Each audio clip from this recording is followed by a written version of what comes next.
imagine all of those sorts of themes, but apply it to 1920 or to 1890, where it's just like, hey, this is what was happening 200 years ago in, context of something that's very relevant today. I think that's where this project could go eventually.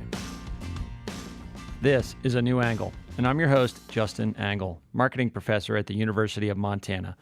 This podcast is my chance to speak with cool people doing awesome things in and around the great state of Montana. We are proudly underwritten by First Security Bank and Blackfoot Communications. Hey folks, welcome back. Thanks for tuning in this week. Before we get to today's guest, I just want to ask a favor of you. If you could give us a rating, review, or a share on any of those social platforms or wherever you're listening, in particular the Apple Podcast platform. Those things are particularly helpful for getting the word out, for getting the show in front of more people and helping us grow what we do here at A New Angle. So shameless plug, but we need your help, and thank you. Okay, this week we're bringing you my conversation with Chris Wright, 2002 graduate of the University of Montana College of Business, and he's been working at Google pretty much since graduating. That's over 15 years, and what an interesting 15 years it's been for technology and for Google in particular. He's worked in a variety of marketing roles, and his current title is Head of Awareness for Google Cloud. We cover a lot of ground in this interview, including an amazing collaboration he's doing with the New York Times Photo Archive, as well as his new personal venture, Try the Podcast. It's a super cool pod about exactly what you would think, trying to do new things. So I'm stoked to bring you this conversation with Chris right now. Okay, so we're here today with Chris Wright. Chris, thanks for coming on the podcast. Thank you. Excited to be here. I've listened to a couple, and I'm a fan. So Chris, when did you get out of University of Montana? Was it 2002? It was, yep, 2002. Classmates. Graduated high school in 98. Yeah, I mean, I graduated with like Mario Schultzky and Jesse Pashnik and some of those guys. So there was a crew of us that were kind of running around, kind of jokingly fun competition among buddies within the marketing school. And it's been amazing to see kind of what you guys have all done. I mean, Mario and Jesse each have their own kind of amazing things going on, but you've been at Google since 2003. I mean, what an amazing 15 years to be at that particular company. It's a long time to do anything, and you're right. At this point, that's more than a third of my life just at Google at a tech company. It's kind of funny. They have a tool, an internal tool, where you can look up. It's basically the statistics associated with my employment, but I can see, how many people are named Chris at Google, or how many people started after me, how many people were there before me. So I looked it up the other week. I think at this point, I don't know how many people are at Google. You can do a search, like 80,000, maybe there's 200,000 if you include contractors and vendors, but only 400 of them have been there longer than me. So I guess I'm a dinosaur at this point. And how many were there when you started? Oh, about 2,000. I mean, my employee number is 4,000, but we had some contractors. I mean, when I started, there was just one cafeteria just doing lunch, and Charlie was the chef, and it was it was a very different place. So, you grew up, you spent time in Butte and then in Columbia Falls, if I'm not mistaken, and out of Montana, though, like, what made you think that you wanted to go to, the emerging tech giant? 2003, Google wasn't what it is today, but it was kind of on the rise. It was at the forefront of cool things happening in the digital age. It was, yeah. It was kind of well known that the company was going to be successful. There was sort of little doubt about that at the time, but Yahoo was so much of a bigger player. I mean, they had all the market share. Google really didn't have any. And it's funny you say, like, how did I decide to join Google? I really would have joined any company that would have had me. I mean, I left the University of Montana. I taught English for a year in South Korea with a group of University of Montana friends of mine. And when I returned, I just started applying to jobs. Now, the only reason I knew of Google, it got introduced to me when I was a sophomore in college. So you have to imagine just searching Yahoo, and then I go into a class, I think it was like a business law class, and somebody's explaining that Google is a better search engine because of it was first called backrub, but basically looking at the metadata and trying to find the most accurate response. And I thought, well, that's fascinating. And I started really learning how to use Google as a junior and as a senior, because I served as the student lead for the advertising club. So it was just really helpful to do research. So I've been excited about the company. I think, I ended up writing a paper as a senior about Google's mission statement. So they were on my radar. I never thought that they would hire me. And in fact, when I returned from Korea and I applied to Google, they immediately said no. It was like the fastest turnaround of any company. They just said, no, you're not like, dude, you're not a tech guy. You went to University of Montana. They were only hiring people from, I don't know. Well, Stanford they had the State. fastest search at the time. They had the fastest response rate to applicants, right? Yeah, there you go. It was probably some auto-generated response of just, hey, thanks, but no thanks. We already know. But no, how I got in, I woke up the next day and I think I was searching on like Monster Jobs and I managed to see this. It was a job called Temp to Hire at Google. So the idea was if you were a good enough temp, you'd be allowed to interview for a position. So I actually was, I guess, a contractor for 3 months before they allowed me to interview for a full-time employee. So kind of an audition on the spot. It really was. It was pretty stressful, though, because you have to imagine every Friday you'd get a tap on the shoulder, come in for your review, and as soon as they knew that they didn't want to interview you, they'd just say, you know what, you don't have to come back on Monday. Oh, gosh. So so I got brought in with a group of 15 people, and by the end of it, 3 or 4 of us probably interviewed for a full-time role, and maybe, a handful of us got in. Well, 15 years later, I mean, you've done some amazing things. So, just kind of based on what I know of your work, like the big piece was driving marketing for the Chrome browser. Is that kind of the thing that you really sunk your teeth into early? That was probably the biggest thing I sunk my teeth into in the marketing realm. I mean, prior to that, I was on the launch team for our Hyderabad office in India, which was fun because I was out there as like a 24-year-old, and when I landed in India, they had 6 employees, and when I left, they had 250. So that was a really busy year. Wow. And I did a lot of that recruiting. Yeah, but then as far as marketing goes, I would say the Chrome browser is probably what I sunk my teeth into the most. I basically landed on that team the day the browser launched, which was in September of 2008. And I was tasked with all earned, owned, and paid media, so all of our acquisition efforts. So it was my responsibility to know how much money we were willing to pay for a Chrome user, per region, per market. What was the retention rate like? Those sorts of things. That's going to be interesting because I would think that, the lay customer probably doesn't even know what a browser is. It's just sort of, it's like you don't even know what an operating system is. You just sort of, that's the computer. It does its thing. Why do you care about your browser? What you care about is the internet and checking your email and doing stuff. And so basically Google designs a browser that's meant to get out of the way. I mean, even the word Chrome it actually is a generic term that refers to what you're able to visually see around a browser. That's called Chrome. And so then they called the browser Google Chrome as a result of that. But prior to that, I don't know, Justin, if you remember, but there were all these toolbars that you could stick onto your browser. So like if you had Internet Explorer or Firefox, you could have 3 different toolbars and there'd be like a Pandora tool, right? And we were just like, oh, that's cluttering up the experience. So let's just do away with all of that. But it was a tough sell. I mean, I was on the team when we were just trying to go from 1% market share to 3% market share. And could we do that in 1 quarter? If so, how? And I mean, we're leading today, but nobody would have guessed it in those days. It was absolutely an uphill battle. I mean, and it presents such an interesting branding. I mean, the success of the Google brand has been unbelievable. And, the fact that it's a verb and all that is well known. But like, I think about my experience converting my parents to Chrome and the vocabulary lessons that we have to go through over and over and over again. Like, okay, Mom, this is the browser. This is the search engine. And it's just all Google to them. My favorite is we did all this market research with Internet Explorer, and they'd say, "Well, I click on the E because the E means internet." Right there. And I'd say, and I'd go, "Can you spell the word internet?" And they'd go, I-N-T. Okay, so you're literally clicking on an E, saying it's internet, but internet is spelled with an I. It was really funny. We have a lot of videos from 10 years ago on that subject. That'd be just rich focus group material. Absolutely, yeah. It was a tough one. It started with a lot of like heavy hitting acquisition and kind of attracting that early adopter crowd. And then we started doing some really big brand work with Chrome by about 2010, 2011 maybe. And it's kind of interesting that you mentioned Google as just being such a brand of familiarity. And, we typically make the top 5 list when you think of the most valuable brands on the planet, up with like Disney and Sony and those sorts of Coca-Cola types of brands.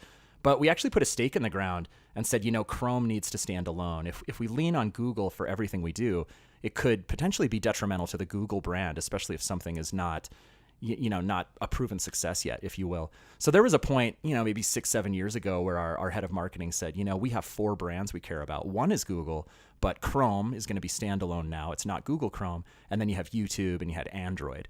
And things have even changed and kind of progressed from there. But, the company's pretty cognizant and aware of just how valuable that core brand is. And it's something we hold pretty sacred, I'd say. Absolutely. Absolutely. I mean, and the brand and the user experience and all these pieces tied together, yeah, it absolutely makes sense. So I want to talk about this really amazing project that you are working on now, this New York Times photo archive project. Basically, and correct me if I'm wrong, but the program is to take the millions and millions of photographs that the New York Times has in their archives and digitize them. That's exactly it. Yeah, and I mean, just to kind of bridge between me being on a Chrome browser and getting to the New York Times and playing around with 100-year-old photographs. Yeah. Chrome ended up then becoming the Chrome operating system, which of course Chrome Books is built upon. And then you had Chromecast come out. So that was like a 3 to 4 year journey. And then they folded Android underneath Sundar because Android is another operating system like Chrome is. So I worked on some brand work there. And then eventually stepped away and said, okay, it's time for a totally different change. I've been in the hardware world for a while promoting Nexus phones. So I left that team right around the time that the first Pixel was coming out and went over to Google Cloud. So now that I'm on Google Cloud, it's all about, our infrastructure, our tools. Our competitive set is, Microsoft and Amazon. And so we're trying to differentiate. We're trying to show that our cloud is pretty smart, pretty good at what it does. And so the New York Times has been a partner of Google's for a long time. I mean, they were an existing customer. And the two brands have done some pretty meaningful stuff together. And they approached us with a kind of cool business challenge. They said, we have 8 to 12 million photographs. They're stored in the bottom 3 levels of the New York Times. Below ground, if you walked into the New York Times, you'd have to go downstairs to find these photographs. And it's just funny, you wouldn't think this, but 8 to 12 million photographs weigh so much that if they were in these huge steel containers on floor 4, they would just simply fall through the floor. And basically the infrastructure of the New York Times can't handle that. And so they call it the morgue. And basically it's where these old photographs go to die. And as you can imagine, I mean, it's got to be 1 in 100 photos actually gets printed into the newspaper, when the team is going out and shooting them. So the idea behind the project was, well, what if we were to digitize all of these photographs? And on the surface level, it's okay, that's kind of interesting. A lot of us probably have old black and white photographs in our attic. I'm on a thread right now with the Montana Standard, which is Butte's paper. They're privy to a lot of old black and white photographs as well. What makes the New York Times so interesting to a lot of us is not so much the story on the front of the photo, which is kind of, you get it, it's a moment in time from a long time ago. But on the back, there are all these really interesting handwritten notes. And you see, somebody who may have passed away, but writing down why they took the photo. And then anytime the photo was used in the Times, they would clip the headline, they'd tape it to the back of the photograph. Oh, wow. So these photographs become this record of when, where, and why they were utilized. And so that part of it is pretty interesting.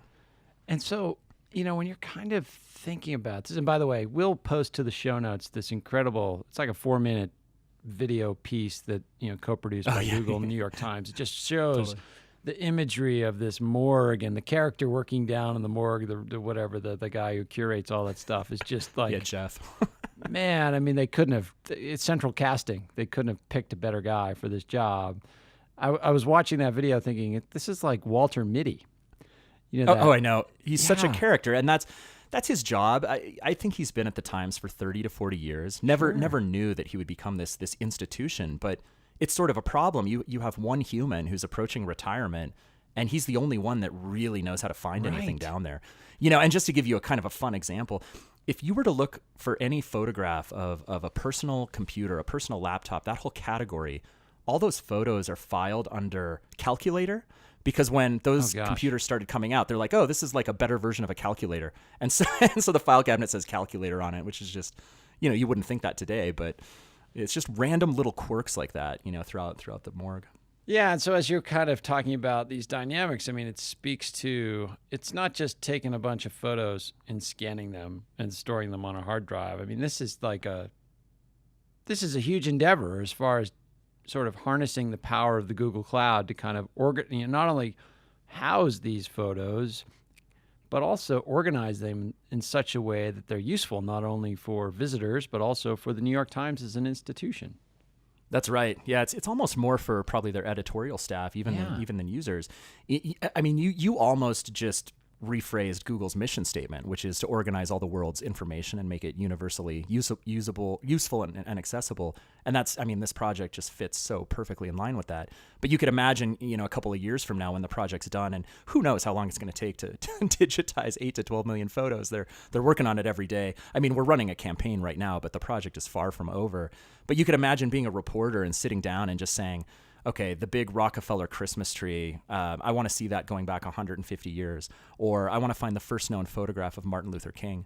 They showed me one photo, and some reporter was doing a story on a random little unknown radio station and was just snapping photos, and it turns out it's the first known photo that we have of Howard Stern that was taken by the New York Times, just purely accidental. So I think that the team and the editorial staff is pretty excited about what they might serendipitously find without even looking for it. You could just type in Howard Stern and it's like, oh, we never knew that was him, but oh, that is him. Sure. And here it is, and it's digitized. So it's, really, really interesting project. What are some of the most amazing photographs you've come across as being involved in this process, not only in terms of just the power of the image, but also these notes on the back, just the stories that they uncover are pretty powerful as well. They are. That's a really good question. There's, I'll give you a couple of examples, and you can find all these on the Google, I guess it's the Cloud New York Times website. We created a little web hub. There's one photograph that it is of the Rockefeller tree, and you just kind of glance at it, and you almost don't notice that the flags are at half mast, but they're at half mast because that was the day that Truman died. Oh. And that's just an example of an insight where you would the Cloud, could quickly know the date of the photo by looking at the back and say, oh, that's the day that Truman passed away. So not groundbreaking, a human being could probably come up with that. But there was another one that's interesting. Apparently there's some sort of a secret network beneath New York that was used as part of either government or FBI or CIA or World War II. All of it is going to be like, nobody's allowed to know anything until I think the year is like 2025 or something. Okay. But they printed specific markings on different manhole covers. And so they were able to pick that up on one of those manhole covers, and it's basically like this was either a point of entry or a point of exit for some sort of a military government network. And I'm butchering the whole story, but you'll have to like read about it and figure out what it's all about. But New York is just kind of a fascinating place for a number of reasons. Well, and that also kind of, another fascinating place is Butte. And you mentioned you're kind of working with the Montana Standard to start that. Are you starting that process of digitizing their photo record as well? I'm going to offer it to them and then not have the resources to pull it off. So I want to say yes. I want to say the answer is yes. I actually started with the New York Times, and I said, well, you must have taken some photographs of Montana. Let's focus on Butte. Right. And they sent me, I think I forwarded them on to you, but there's some really interesting photos, especially, Butte in the 1920s, 1930s, just really fascinating. They also shot some video back in like 1934 of a Woolworths, and they were trying to show that the economy was slowing. That was right kind of in the Great Depression time period. And so there you have the actual film, and then there are the handwritten notes of why the film was captured. So film is also a part of the project, which is kind of cool. And where it gets really interesting for me is that any photograph that is shot by a New York Times photographer is cleared for editorial use, which means you don't have to go out and kind of relicense it, if you will. Oh, right. They've already paid the photographer. They're $4 for the photo. Now, if I wanted to put it in a marketing campaign, that's an entirely different story. But as far as just pure editorial, we could use these photos. And so I think they're sending them to me. In fact, I thought they'd be here by now, so I could be kind of holding them in my hands while we were chatting. But it's just really fun and interesting. And there's so many photographs that Butte has. It'd be fun to do something with it. A coffee table book, a narrative that nobody's kind of come up with yet, or just kind of a different lens on top of Butte's transformation. Yeah, just the juxtaposition of the sort of, the mining, extraction, just gritty human imagery against the vast open spaces and snow-capped mountains and just the natural beauty. Just those two sets of imagery against each other is pretty powerful. It is, and for me too, it's about the people that were there. You have a lot of immigrants, a lot of Irish, you have a lot of Chinese, you have Polish, and then the food that came in. Butte has the pasty, and it's not pasty. We call it the Butte pasty. But all of that was kind of coming from some of those countries where you just basically bake your meal inside bread, and then that was it because you were a miner and you went down, and you mined for 12 hours a day. Or even, growing up, you'd hear the older folks in Uptown Butte say tapper light, which is a reference to, a mining practice where if you tap the dynamite too hard, then you blow up and kill yourself. And so they'd say tapper light, going in and out of bars in Uptown Butte. But I'm just wondering, if we were to start analyzing all the photographs that exist, could we start to show more of these either groups of people working together or even the role that that females might have played? You start looking at old photographs and you start to realize that females really weren't much of a focus of a news story.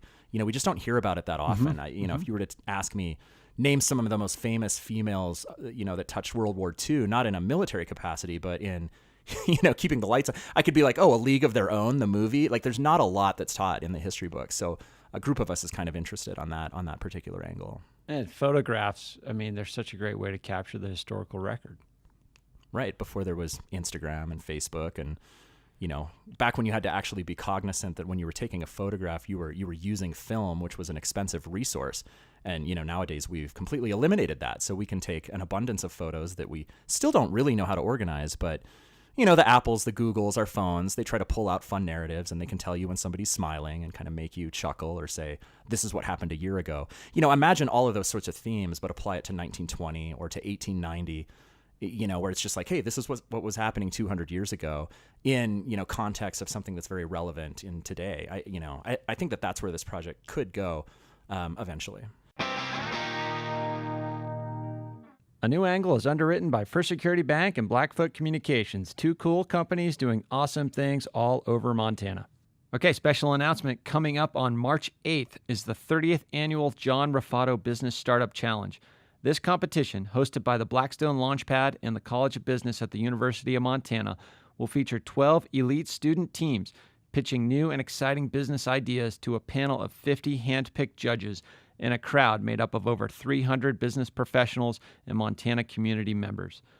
Teams compete for up to $50,000 in awards while having the opportunity to network with venture capitalists, early-stage investors, investment bankers, economic developers, corporate executives, and successful entrepreneurs. Come be inspired by the new generation of Montana entrepreneurs. Tickets are $15 and available online through the John Raffato Business Startup Challenge website. We'll post a link to that website in the show notes. Check out this event. It's my favorite of the year. This is Sam Schultz, and you're listening to A New Angle. Yeah, when you're thinking about this project, this New York Times example is particularly interesting because New York Times is a big, important client of Google. You guys provide a variety of services to the Times, and this particular project is a service. You're providing a product and a service to a customer, yet at the same time, it's sort of this, co-marketing of the project is beneficial to both parties, and it's great sort of public demonstration of proof of concept. How are you kind of thinking about this in your particular work about, building brand awareness and awareness for this particular line of services that Google provides? You nailed it. We have an internal mantra that we just say, show, don't tell, put the customer first. Authenticity is the single greatest tool that a marketer can have. And let's think of something that's sort of inauthentic. If I were to pick on a product, maybe it's, Pepsi. And Pepsi is the taste of a new generation. And so they're going to seek out, Britney Spears or LeBron James or somebody like that. So there's not a lot of authenticity there. I think for the most part, we all get that those celebrities have been paid a fair amount of money, but it sort of works. And, so a lot of the consumer goods and those types of brands have to kind of resort to that. But because we're Google and Google Cloud, we never want to do that. And I really can't tell you the number of people and brands and companies that pitch me an idea and then say, well, we're technically on Azure, but we're willing to, just on this webpage, we'll put the Google Cloud logo. And we're just that's literally the opposite of anything we want to do. So it's just not going to work. But we're fortunate enough to have enough kind of big name companies, even, we're not a market leader in the cloud space by any stretch, but we have enough big companies out there and customers that we can start telling their stories. And what's the pitch for I'm not asking you to pitch Google cloud services, but what's the differentiator for a cloud service, basically, one versus the other? You said at the beginning of this conversation that, the Google Cloud is doing things smarter and better. And what does smarter and better mean? How do you communicate smarter and better to a customer, whether it's an individual user that would be considering using the cloud myself or an institutional partner? Yeah, gosh, there's so many ways to answer that. I'll start with the easiest way, which is, you think of something like Gmail. Gmail or Drive or Box, Dropbox. Those are cloud services. That's at the like software as a service layer, which is pretty familiar because those infrastructures and those user experiences are built for, the layperson. You don't really have to understand tech to get that. If you drop a photograph into Google Drive or Box or one of those programs, log in from a different computer, it's like, surprise, it's there. Well, why was it there? Oh, it was stored on the cloud, which is a remote infrastructure, and therefore I can access it. So that part of it is pretty simple-ish. I mean, I could go into just the insane complexities of Gmail or G Suite, but leaving that aside, when we think of down many, many layers lower, like why would we want to use a public cloud infrastructure? I mean, let me ask you this, Justin. So, if we were sitting next to each other right now and we each have a MacBook and each of them has processing power, right? There's certain things that they can do. Would you know how to connect the two together? Like how long would it take you to connect the two together so that they're working as one machine to solve a particular workload or task? You mean not with a cable, right? I mean, you could. I honestly, I don't even know if you could do it with a cable. Yeah, I mean, then you'd need software. Yeah, that's a good question, right? And then 30 students. Okay, 30 students are in a room. They want to crunch a whole bunch of numbers really quickly. The one student pulls up Excel and it says, boy, come back in an hour and a half, because that's just how much data we have. And they say, well, geez, if we hook up 30 machines, it should take 1/30th the amount of time, but nobody would know how to do that. So that's kind of the benefit. And to give you a real life example, the Hollywood movies in these, like, there's so many special effects that require top-notch rendering, especially now that we've moved on from HD into 4K, and I think I've seen like 8K and 32K. Like pretty soon it's going to be more clear than what the human eye can see, which is a little bit overkill. But if you want to build something like Guardians of the Galaxy and you have one machine, I'm saying machine kind of loosely, let's imagine it's a really big processor, and Guardians of the Galaxy says, it's going to take you 2 days for us to just render this, and then of course you're going to see something you don't like, then you're going to fix it, then you have to re-render. Well, if you're using a public cloud, it pretty much costs the same amount of money to spin up 10,000 machines for like 1 hour as it would for one machine for 10,000 hours, if you would. So it's essentially like this big time save. You're basically, I don't know, it's leveraging a $20 to $30 billion infrastructure that Google has built, and now you no longer have to build that. And when we start to combine the value of like the Microsoft's, Amazon, Google's networks, it's this insane amount of money. The fun quote I read the other day is that the amount of money that's gone into this huge infrastructure across the largest players, it's more than every like venture capital company combined. Like there's no way that a startup could compete. So why not leverage it and pay your fair share? And so that's why I keep hearing, the cloud space is going to be a land grab. And there's all these stats around, by 2020, it's going to be at this amount of revenue. By 2025, it's even 10 times bigger than that. And that's why people are making those sorts of statements. And I think people are starting to understand that. I mean, these are relatively simple ideas, but the masses are starting to understand that, whoa, this is actually a safer, more reliable place to store my personal data, and then maybe transferring that over to the companies that they work with, like starting to get more comfortable with, data associated with, their healthcare provider or their mortgage lender or whoever, storing information off-site, not on a box that's in a basement like the New York Times morgue that could burn down and fall into the sewer or wherever. Right. Yeah. It's a really big mental shift. I mean, I had an aha sort of a epiphany moment not too long ago. I'm going to say 6 years ago, where I thought to myself, you know what, if I drove over my laptop with my car, it wouldn't even bother me. Nothing would be lost, and I would just go and get a new laptop. And that's a pretty kind of a ridiculous thought when you think of how we all grew up with like floppy disks and hard drives. How much storage do you have? And you're backing up everything. And my father probably still does a lot of those things. But like, my MacBook right now, there's not even a DVD-ROM. I can't even play a CD anymore. Like I only got married 9 years ago. I have a DVD. I don't even know how to play it. Yes, exactly. You better figure it out before it's too late. Yeah, or not. Before my wife gets mad at me. Right. Yeah, exactly. So Chris, I mean, I could pick your brain about all these layers of technology, where the industry's going for hours, but we'd be probably down to a listener and a half or something by the end of that. That's what I was going to actually. How many people are listening right now? That's kind of interesting for me. That's a What would bit you of an estimate? empirical question. I think on average we get about 650 listens per episode, and some That's a pop more than lot. others. But it's. I will say that's a smaller number than I'd like it to be, obviously. But at the same time, we're pretty consistent. Our analytics show that we get about the average listener listens to about 80% of each episode, which I think the industry standard, if you call it that, is like 43%. So we're pretty good on that metric. And I don't know. That sounds really good to me to have that many listeners and to be so niche that you're focused on. Like, I know you'd say you're not just Missoula, Montana, but I would imagine a lot of listeners are tied to Missoula somehow. Or that's probably how they came to hear about you. Yeah, the core listenership is very much Missoula, Montana, and Would you say it's predominantly students or half and half? I think it's a growing number of students. I'm always surprised, actually, students on campus telling me they're listening, but also there's like a core of I don't know quite how to describe it, but I mean, they're kind of like this network of people, and they're kind of representative of some of the guests that we've had on.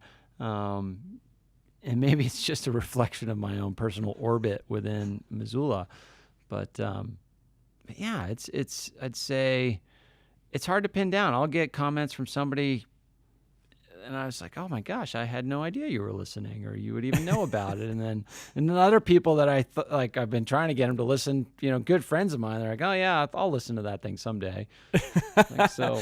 No, I mean, I started telling people, hey, have you heard of this, this Justin Angle, podcast? And I'd say like 2 out of 4 people that I asked were like, oh yeah, I am well aware of it, and I'm a regular listener. And those are just random, friends of mine that still live in Missoula. Well, that's nice to hear. And we're trying. I mean, I think we've struck a chord. Like I said, we get consistent listenership. It's just we'd like to expand it because I think there's more people out there that look and are similar to the people that are listening. So trying to find them. Absolutely. No, keep it up, man. So speaking of podcasts, let's talk about your podcast. The podcast. Is Try the generally, podcast. Yeah. Which I love. Yeah. I mean, it's all about you're going to explain it, but it's all about trying to do stuff. And that's what you've tried to do with the show. You're trying to do stuff. Yeah, that's just it. It seems so simple to say try to do stuff, but you would just be amazed by the number of people that get directed to me and they're like, oh, that guy tried to do it and has opinions on it. You should meet with him before you try to do it. And it could be anything from creating a video to a website. But then it started to turn into, hey, I'm about to buy my first house. Or Chris has strong opinions on personal finance and why you should max out your 401k with your bonus before doing something else with it. Thoughts around starting a business. When I joined Google, I absolutely had imposter syndrome. And in many ways I did for, I would say 10 years. It's very odd to be surrounded by creme de la creme people from the Stanfords and the Harvards. And I'm just like, I had a boss once, this, not to go down a road too deeply, but he ended up being head of marketing for Instagram, and he was the marketing director when the Chrome browser launched. And I kept hearing him use words that I'm pretty sure I knew the meaning of the word, but I wasn't 100%. I just wanted to look them up. And so then when he left the company, I sent him this email and I said, here are 20 words that I knew that I wanted to use confidently, and I thought I understood them, just kind of giving him, a bit of a shout out. And he's like, look, I was just like you and I did the exact same thing. So it was just really funny. But his words like tenable and codify and cognizant, that people just kind of throw at you. But as a result of that, I started having people from, Notre Dame, from Stanford show up and say, well, explain my stock options to me. Explain long-term and short-term capital gains tax. And the only reason that I know that is because my father taught me. He was really big on it, but now it's explain mutual fund versus index fund. And of course, I have very strong opinions on that. And I just felt that as I was explaining things kind of more and more, I became more knowledgeable and also more opinionated. And so why not start kind of documenting this? And that's really how the podcast came to be. And I'm really not a strong writer. I'm going to own that right now. I'm more the type of person that's lives by the 80-20 rule. I'm going to take it 80% there, and then that final 20%, somebody else can deal with it. And so you're not going to be a great writer with that mentality. In fact, when I was at the University of Montana, I don't know if you know Mary Ellen Campbell. I think she's since retired. Yeah. Okay. So I took one of her classes, and it was marketing for nonprofits. It was a 400 level class. And I sort of aced all the tests, and I was competitive with Mario, and I would see if I could get a better grade than him. And then the final thing, it was like a written paper. And of course I did it the night before for 2 hours, and I walk into her office and she gave me a B, and she's like, okay, you aced all the tests. You got a B on this. You're going to get an A. And she looks at me and she's like, Chris, it doesn't matter how smart we think we are. You have to be a good writer. And I was like, okay, point taken. And then that kind of haunted me later on at Google, because I was trying to join the marketing org from the sales org. I was in a sales support function while living in India, and I was really passionate about marketing, and marketing was my emphasis at the University of Montana. And I went through 6 interviews as an internal applicant. And then they said, okay, you have to do a blog post as a writing sample. And I was like, ugh. Here it is. So yeah, so I take it home. I do the thing. I got a whole overnight, I could have cheated and had a bunch of people proofread it, but I was like, how hard can it be? It's a blog post. So I turn it in, and they come right back to me and they go, you know what? It wasn't good enough. We have concerns about you joining marketing. And I was like, oh, you've got to be kidding me. So I managed to talk my way out of it. I was like, I didn't quite understand it, or give me another chance or something. And then it was really funny. They go, okay, we'll allow you to get past the writing test, but we really need your SAT score. And I was like, you've got to be kidding. I'm 27 years old. I took the SAT when I was 17. And so it was pretty funny. I kept saying that I didn't know what it was, even though I did, but I didn't really want to tell them. Because it wasn't at the level of like a Stanford. I took the test once. Yeah. Sure. Right. So anyway, I add my mom to this email thread. I'm like, hey mom, can you find my SATs? and my mom responded exactly how I knew she would, which was, oh, I went through all your drawers and I found your Boy Scout medals and I found your speech and debate. And then, oh my gosh, what happened to Justin? I just found a picture of Justin. And she goes, I found your grades from your third quarter. Would that be as good as your SATs? And it was so funny. And then the recruiter was like, okay, we give up, like, fine, we'll allow you to come through. And yeah, we succumb. Right. Yeah. So, the point of telling that long story is that I really don't enjoy writing. I have to write a whole heck of a lot. Obviously I'm on email all day long, but once I started thinking of a podcast, just speaking out loud and kind of off the cuff is something that I legitimately enjoy doing. And as soon as I started sitting with the microphone, it was just instantly really fun for me. So I've only got, I'm going to say 6 or 7 episodes out right now, but they're all stories around trying to do something, trying to accomplish something. And sometimes it's a very silly thing. The one that launched this morning is me interviewing my 2 eldest children. I have 3 boys.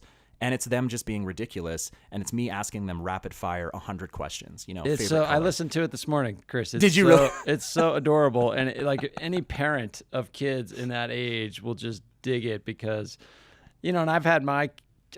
It's funny, we're recording in a little studio here, and you can check it out next time you're in town. But I bring my kids in here occasionally, like on a weekend. I need to come in, and I screwed up like a 30-second voiceover, and I got to come all the way into campus to deal with that, and that's fine. And I have my kids with me, and like to get 30 seconds with them sitting 8 feet from me of silence, oh, man, it's beyond like a superpower to achieve that. And so, yeah, so they were here, and they're like, what's that cool microphone? I was like, all right. And I did some search, top 100 questions to ask a 4-year-old, and it was just rapid fire. But if you guys listen to it, yeah, trythepodcast.com. You can find it.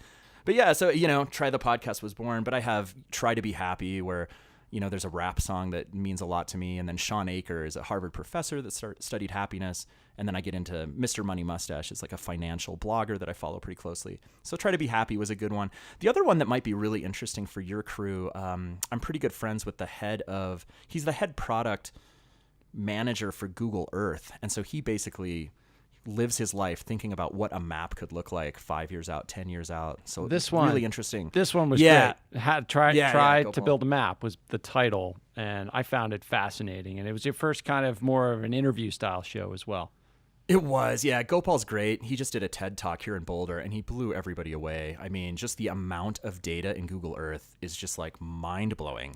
Just how you're trying to pull something of meaning and of value, and just this authentic representation of maps. So that was a great one. What's funny is, I don't have the time to edit my podcast myself, so I have a guy that helps me in the Philippines, and he went to school for this, so he's really good. But he gives me all these tips, and he goes, you shouldn't interview anybody until you've done 10 episodes. But by the time I'd done like 4 and it's just me, and then I'm copying and cutting other content, it just felt really weird to be sitting alone talking into a microphone. So I wanted to get out there and just really start kind of talking to more human beings. So I've interviewed a handful of like Lyft or Uber drivers, and just, I don't know, whoever has any sort of interesting story to tell, I'll just kind of stop and say, hey, do you mind if I record this? And then maybe I'll weave it into something kind of at a later date. And so let's go back to that kind of meta theme and this notion of trying and doing things. It's something I think about here a lot at the University of Montana. I mean, it's been a challenging period of time here where we've had declining enrollments and budgets have been thin, and not a lot of very few people are going to walk into your door and say, "Hey, I'm going to give you a bunch of money to go think up an idea and go execute on that idea." You just kind of have to. Well, I mean, my response to it has sort of just been to do stuff and, try something new, because what's been going on hasn't been working. So try something new. And maybe that's I bet that's met with some resistance, though, yeah? Generally, I mean, if you're not taken away from other people, or if you're not getting in their way, like I tried to do this podcast and nobody said no. And now it's got, enough momentum that, I think good things are happening. Other times, it might be more of a zero-sum game. Like if I try to do something new, that might eliminate somebody else's opportunity to do something new. And I think of trying in this particular environment here, I think try something new that you can spin up on your own, like control your own destiny and figure it out. And it sounds like you're sort of doing that with your podcast, but it's also a reflection of a spirit of mind that I think is... it's consistent with how we teach entrepreneurship, fail cheap, fail fast, all this sort of lean startup methodology. But I think it's consistent with kind of the way the world operates right now. I mean, we have, and I've seen your writing and thinking on this before, like we have this incredible opportunity to just quickly spin up ideas and experiment with them. And we can tell what works and what doesn't work pretty quickly. Yeah, 100%. And, at Google, we'll hear our senior leads will make statements along those lines, but a lot of times I don't quite see it in practice, especially, when you're hiring people that are really type A driven people who are straight A students. Very, very difficult and hard on them to fail. To give you an example, a colleague of mine had worked really, really hard the past 6 months, every day, just trying to get something off the ground. And due to unforeseen circumstances and no fault of her own, the campaign, the product, it didn't launch. And she was really hard on herself. She was like, I'm not going to get a good rating. I won't be promoted.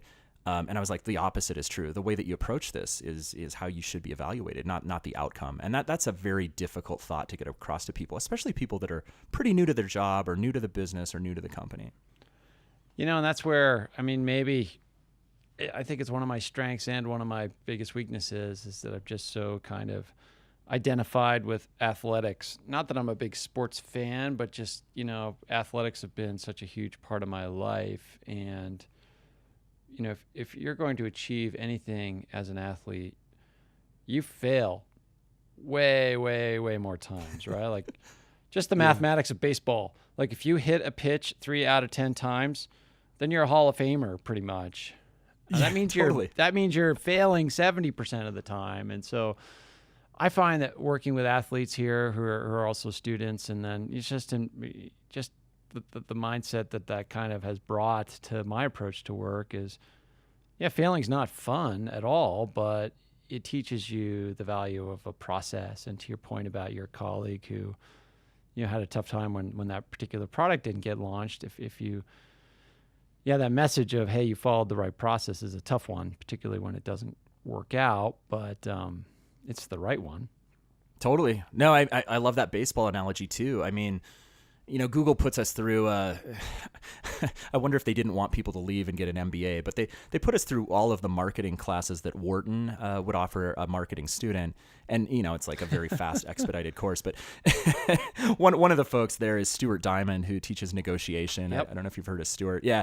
He kicked off the course and he just goes, all negotiating is trying to win one more time. And he's the same baseball example. He's like, you might win 3 out of 10 times and you're an all-star. If you win 4 out of 10 times, now you're Ted Williams and you're the greatest hitter that's ever played. So he used kind of a very similar example. And then another just kind of anecdotal thought. I was in New York City. My manager won like some Adweek brand award or something. So we got to go to New York and Serena Williams was there. And so hearing Serena talk, they're showing footage of her growing up. And as a little kid, she doesn't look like she's 10 times more athletic than any other little kid. She just looks like a little kid who loves tennis.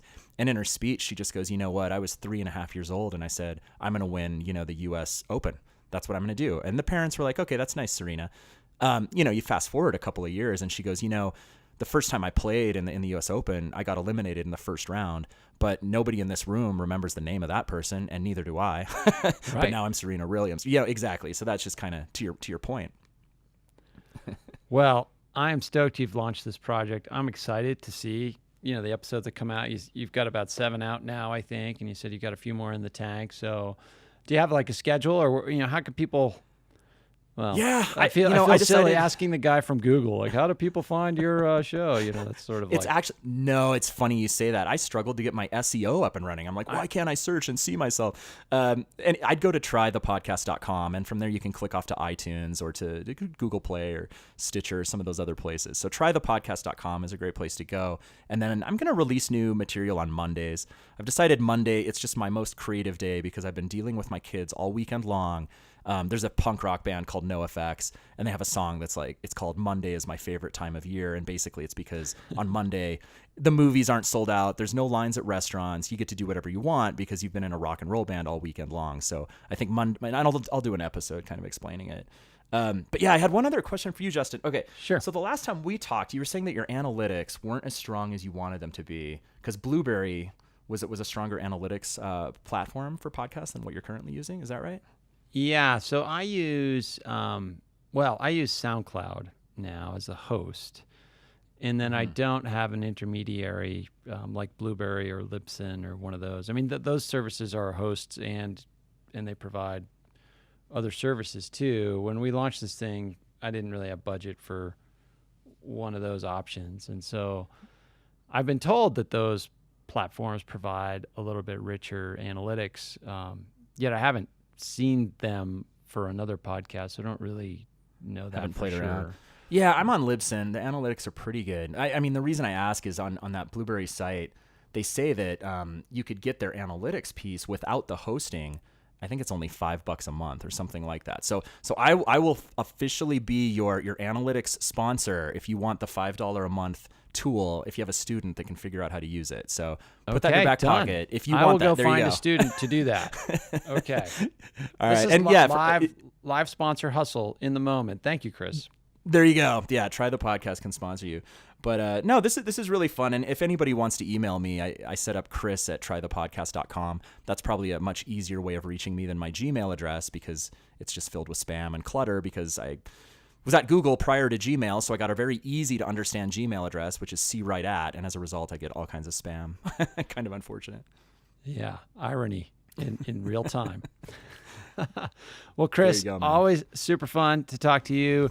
I'm excited to see what happens, both with this New York Times collaboration and this whole digitization project, but also with Try the Podcast. And I look forward to the next time we talk. Thanks very much for coming on the podcast. Perfect. Thank you so much, and we'll talk soon. Have a great holiday. All right, folks, before we close, Chris contacted me after the interview wanting to set the record straight on a couple of things. So he recorded a bit of an appendix to this episode, so we're going to play that for you right now. Hi, all. This is Chris again. I asked Justin if I could do a very quick addendum/appendix to our interview because there were a couple of points that I'd meant to hit on, and either it didn't come out right, or I was completely wrong in what I was stating, or I simply forgot. And so hopefully you can give me a couple of minutes. It's now 2019, so a couple of weeks have passed since we did the initial interview. So first, I talked about a story involving New York City and some secret chambers or tunnels beneath New York City. So that story was accurate, but it actually takes place in London. So London is the town with those hidden chambers. We reviewed 35 to 50 historical untold stories as part of the campaign, and I simply got my wires crossed, no pun intended. So let me read about London here so you can get the real truth on what's going on there. And I'm reading verbatim off our website here. So in the 1940s and 50s, the General Post Office began secretly constructing a network of deep-level tunnels accessible via certain cable chambers that would protect the government in case of nuclear war. The full extent of the tunnels remain classified until 2026. When Nicolas Cage will go and discover them. Okay, I made the last part up. Number two, when I was talking about the podcast that I host, Try the Podcast, I think, if I recall correctly, I immediately went to talking about myself and how I was kind of explaining different things over and over. Yes, that is part of it. I wanted to better document different problems or challenges that I've attempted to solve over the past 10 to 15 years. But really, it's stories of other people. The episode that we're releasing today is a friend of mine who's starting his own gym. We've already talked about, a cancer survivor. We've talked about people just trying to create their own protein supplements.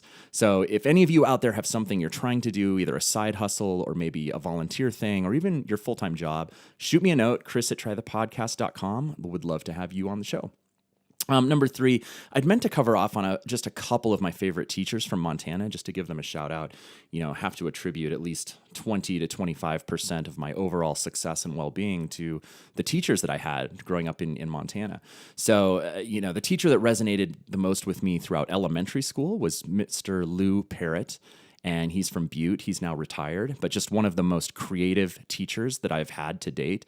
Just imagine a classroom where there were challenges surrounding you. You never quite knew where a challenge might be, a puzzle. He created his own monetary system. We had fake $100 bills, so I could buy baseball cards, or in many instances, my friend's desserts during lunch with a $100 bill that I may have received for acing a spelling test. Just a very creative teacher. And the school year ended with Mr. Parrott literally burying buried treasure out back. And we had to do all these puzzles and challenges and follow clues and use compasses to try to dig up the buried treasure in the back of Hillcrest Elementary. Just a very cool guy. Next up, Dr. Dan Cahalan is the marketing professor I had at the University of Montana, and he was the executive sponsor of the Ad Club, where I was the student lead. So Dr. Dan, as we called him, just really fostered this spirit of, it was so much more than a class. We were a team. There was a community. We went bowling every Thursday, which he just paid for out of pocket, I'm pretty sure, unless there was some very rich, well-off kid that was covering all those bills. I've lost touch with Dr. Dan, tried reaching out through LinkedIn and past email addresses. I'm pretty sure he's still in Missoula. So if anybody knows Dr. Dan Cahalan, he's a lawyer in Missoula somewhere. Tell him to come and track me down. And then since leaving the University of Montana, have really developed a relationship with Dr. Jackie Moore. So Jackie is still a marketing professor there. I didn't have a chance to take one of her classes as an undergrad because she was only doing master's level classes there. So unless you were Mario Schultzke, you didn't get to take Jackie's classes throughout the early 2000s. So those are 3 teachers that just really resonated with me.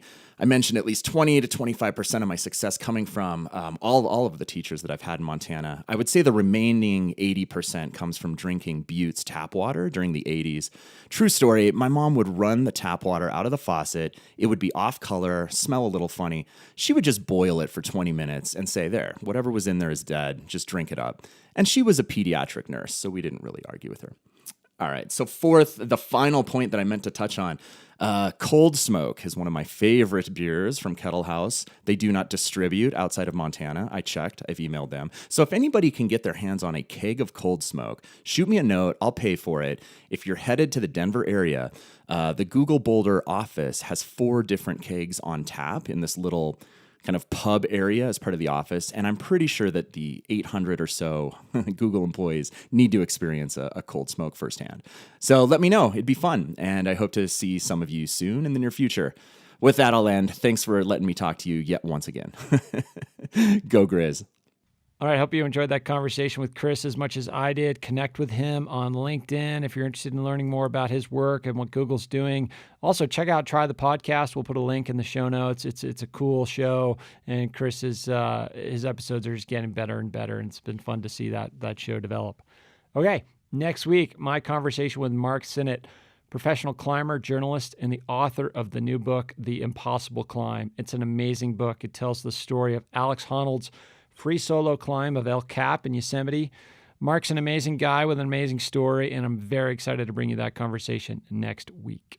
Thanks for listening to A New Angle. We really appreciate it. And remember that A New Angle was brought to you by CED, Consolidated Electrical Distributors. By now, you all know that they're big and they pretty much sell everything electrical you would ever need. But what you might not know is that they hire a ton of our students. If you want to learn more about job opportunities at CED, visit cedcareers.com. It's a great website name. Before we go, I want to thank some important peeps. Comzar, Elizabeth Willie, executive producer, Stefan Borsum, producer, Aidan Morton, and interns, Aspen Runkle, Max Gibson, and Ellie Hanasek. Huge thanks to VTO, Jeff Ament, and John Wicks for the tunes. And finally, props to Jeff Meese, our master of all things sound. Before we go, if you have any questions, suggestions, comments, insults, whatever, please email me at anewangle@umontana.edu. Help us spread the word and be sure to use the hashtag #anewangle when you do. Thanks a lot. See you next time.